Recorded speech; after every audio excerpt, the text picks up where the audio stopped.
Deuxième partie de l'histoire, le destin tragique de la petite merveille abusée par son père adoptif. Après l'enterrement de sa femme, Philippe reprit sa vie en marche. Cependant, Merveille, étant devenue ce fardeau involontaire pour lui, il décida donc de s'en débarrasser. Il prit ainsi contact avec les vendeurs d'organes humains pour leur vendre la petite merveille et en tirer ainsi un petit profit bien que moindre. Le deal arrangé, il perçut une somme de 500 000 pour la vente vivante de cet enfant innocent. Qu'est-ce qu'elle eût pleuré et supplié son père de la garder auprès de lui. Même s'il devait continuer d'abuser d'elle, au moins elle aurait pu rester en vie. Qu'est-ce qu'elle lui implorait Philippe de ne pas la laisser mourir? Qu'est-ce qu'elle lui priait Dieu pour qu'il ait pitié d'elle et lui permettre de vaincre la mort? Par miracle, l'homme censé la tuer et la découper entendit ses pleurs.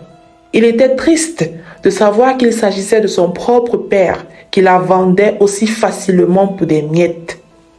C'est alors qu'après le départ de ce dernier, il la mena avec lui dans le lieu insoluble et mineux de Grobe où il restait. Il lui avait certes sauvé la vie, mais elle était devenue à partir de ce moment son esclave. Elle était louée à des personnes pour effectuer des travaux pénibles et il empochait l'argent de sa sœur.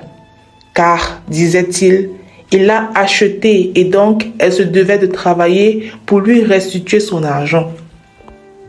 La jeune petite fille de 8 ans était devenue une domestique qu'on traînait de maison en maison à la recherche du plus offrant. Elle se faisait violer à répétition par qui voulait et parfois était même transformée en prostituée pour remplir les poches de ce bourreau.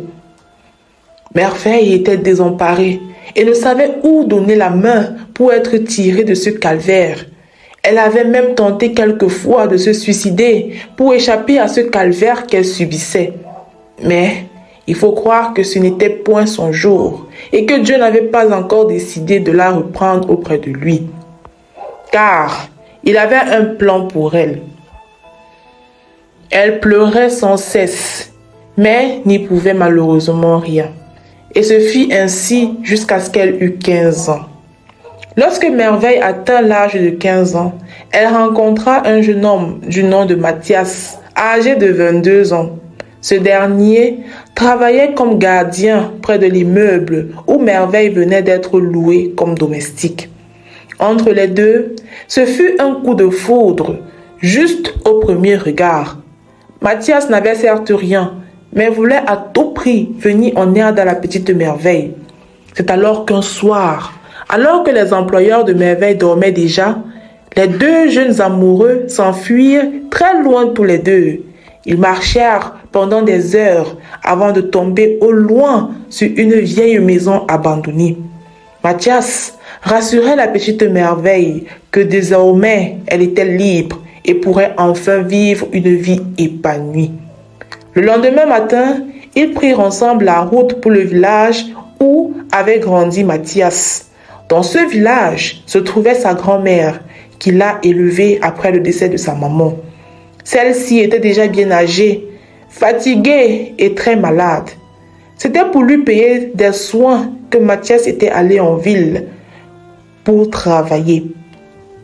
Dès qu'ils arrivèrent, malgré le poids de l'âge et la santé fragile, elle leur prépara quelque chose à manger. Elle accueillit Merveille avec tout l'amour dont elle avait besoin depuis le décès de sa mère Thérèse. La grand-mère de Mathias était une femme de prière. Elle apprit à Merveille à prier et à confier sa vie ainsi que sa maison au Seigneur. La grand-mère les conseillait tous les deux chaque jour sur la vie en couple et sur la marche avec Dieu dans leur couple. Et c'est ainsi qu'ils vécurent tous ensemble, tous les trois, pendant près de 6 ans jusqu'à sa mort. Merveille avait désormais 21 ans. Elle était devenue très belle et rayonnait de vie. Ce passé traumatisant était désormais derrière elle et elle avait pu avancer. Elle était désormais fiancée à Mathias et le couple décida après le décès de la grand-mère de retourner s'installer en ville, où tous les deux travaillaient ça et là pour garantir une meilleure vie à leur couple. Merveille avait repris ses études et lorsqu'elle eut 25 ans, elle obtenait enfin son BEPC. Elle fit ensuite une petite formation en hôtellerie et trouva du travail dans un petit restaurant de la place. Quant à Mathias, il avait pu obtenir un petit travail dans une entreprise et tous les deux vivaient pleinement dans leur petit espace et petit monde qu'ils s'étaient créés à deux, tout en priant et en jeûnant comme le leur avait appris la grand-mère de Mathias avant sa mort. Le petit couple avait placé leur confiance en Dieu et on pouvait témoigner ses œuvres dans leur vie. Un soir, alors que les deux amoureux rentraient du travail, ils tombèrent nez à nez avec Philippe, le père adoptif de Merveille, qui abusait autrefois d'elle. Ce dernier était devenu fou et marchait nu dans toute la ville. Merveille eut de la peine pour lui. Malgré la douleur qu'elle ressentait toujours face aux atrocités qu'elle avait subies à cause de lui, un cœur ressentait tout de même de la peine pour ce dernier, si bien qu'elle voulut lui venir en aide. Mais Mathias lui interdit formellement. Mathias lui dit ainsi qu'il était simplement en train de récolter le karma qu'il avait lui-même sémé. Il ajouta que qui crache en air recevra toujours le crachat en plein visage. Il ajouta également, tu lui as déjà pardonné, Merveille, et c'est le plus important. Il a une famille qui peut très bien s'occuper de lui, car pour lui, tu n'as jamais été de sa famille. Ne l'oublie pas. Après les paroles de Mathias, Merveille resta bouche bée, mais les larmes dégoulinaient de son visage, car elle revivait à l'instant tout le film de son enfance, de cette première fois qu'il abusa d'elle, jusqu'au jour où il l'a vendue pour 500 000. Elle se retourna, serra Mathias très fort, puis le remercia énormément pour tout le bien qu'il a apporté dans sa vie.